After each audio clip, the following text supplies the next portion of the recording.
என்னோட பேர் சரவணன்.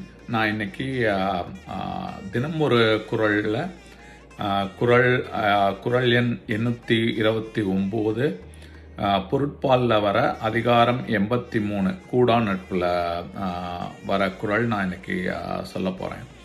கூடா நட்புனா வேற ஒன்றும் இல்லைங்க, சேரக்கூடாத நட்பு, போலி நட்பு.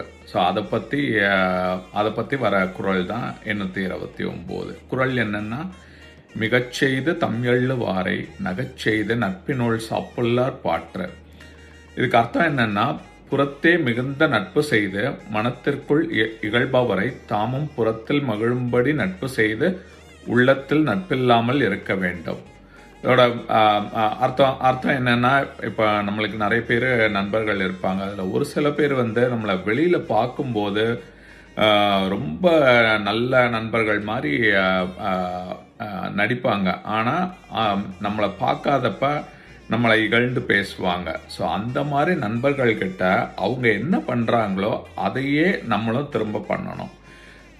என்ன பண்ணணும்னா, வெளியில் பார்க்கும்போது நல்ல நண்பர் மாதிரி இருந்து, ஆனால் நம்ம மனசில் அவங்க நட்பை மொத்தமாக நம்ம அழிச்சிடணும். ஸோ அதுதான் இந்த குறள் சொல்ல வர அர்த்தம். ஸோ இப்போ நீங்கள் குறள் படித்து பாருங்கள். மிகச்செய்து தம்யள்ளு வாரை நகச்செய்து நட்பினுள் சாப்புள்ளர் பாற்ற. நன்றி, வணக்கம்.